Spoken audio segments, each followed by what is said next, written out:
السلام علیکم ورحمۃ اللہ وبرکاتہ۔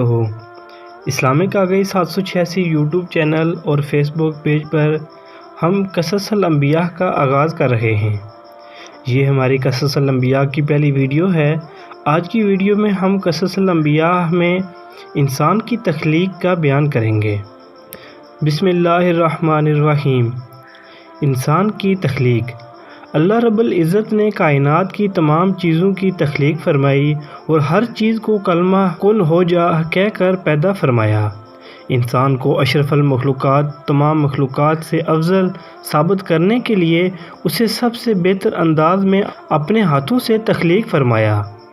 فرمان الہی ہے۔ ترجمہ: اللہ وہی تو ہے جو زندگی اور موت دیتا ہے۔ جب وہ کسی بھی کام کا فیصلہ کر لیتا ہے تو اسے صرف یہ کہتا ہے کن ہو جا، بس وہ کام ہو جاتا ہے۔ سورۃ المومنون آیت 68۔ اللہ نے فرمایا، اے ابلیس، جسے میں نے اپنے ہاتھوں سے پیدا کیا، تجھے اس کو سجدہ کرنے سے کس چیز نے روکا ہے؟ سورۃ الصوات آیت 75۔ یقیناً ہم نے انسان کو بہترین صورت میں پیدا کیا ہے۔ سورۃ التین آیت 4۔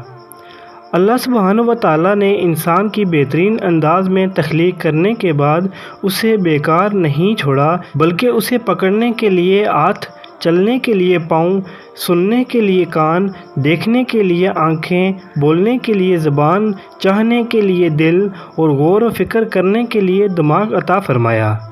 فرمان الہی ہے۔ ترجمہ: بے شک ہم نے انسان کو ایک مخلوق مرد اور عورت کے نطفہ سے پیدا کیا تاکہ ہم اس کا امتحان لیں، چنانچہ ہم نے اسے سننے دیکھنے والا بنایا۔ بے شک ہم نے اسے سیدھی راہ دکھا دی۔ اب خواہ وہ شکر کرنے والا بنے یا نہ شکرا۔ الدہر آیت 2 تا 3۔ کیا انسان نے یہ سمجھ رکھا ہے کہ اسے بیکار چھوڑ دیا جائے گا؟ سورۃ القیامت آیت 36۔ انسان کی رہنمائی کے لیے اللہ جل شانہ نے اپنی کتابیں نازل فرمائیں اور اپنے رسولوں کو بھیج کر انہیں سیدھی راہ سمجھائی تاکہ انسان دنیا کی زندگی بھی پرسکون گزارے اور دنیا میں نیک اعمال کر کے اپنی آخرت کو بھی سنوار سکے۔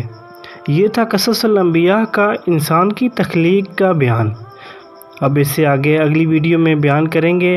آپ سے گزارش ہے ہمارے چینل کو سبسکرائب کر لیں اور ہماری ویڈیو کو لائک کر دیں اور تمام مسلمانوں کو شیئر کر دیں تاکہ ہر مسلمان انبیاء کی زندگی کے بیان سن سکے، تاکہ ہر مسلمان کو یہ معلوم ہو کہ انبیاء کی زندگی کس طرح سے گزری ہے۔